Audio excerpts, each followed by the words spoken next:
Бұл номинациялы еңбекші Лейсен Хамитова.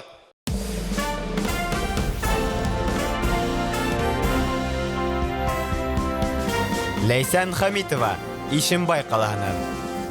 Экология бойынша республика, Рәсәй һәм халықара ғилми конференцияларында қатнаша, олимпиадаларда гел еңеүҙәр яулай. Күп балалы ғаиләлә иң кескәй ҡыҙ. Исеме тура килгән. Тәүге Лейсән Ямғырылай тәбиғәтте таҙартыусы, яҡлаусы ул.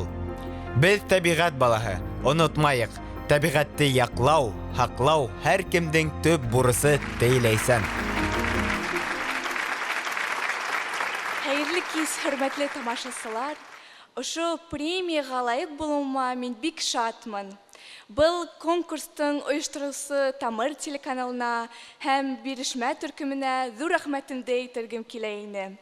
Шулай уҡ уҡытыусыларыма, бигерәк тә экология түңәрәк етәксеһе Гүзәл Хөрмәт ҡыҙына, шулай уҡ ата-әсәләремә ҙур рәхмәтемде әйткем килә ине.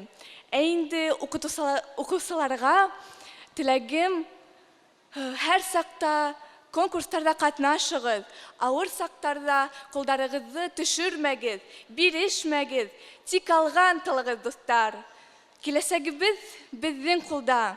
Шуға күрә тирәк мөхитте, еребеҙҙе, туған телебеҙҙе һаҡлайыҡ, дуҫтар.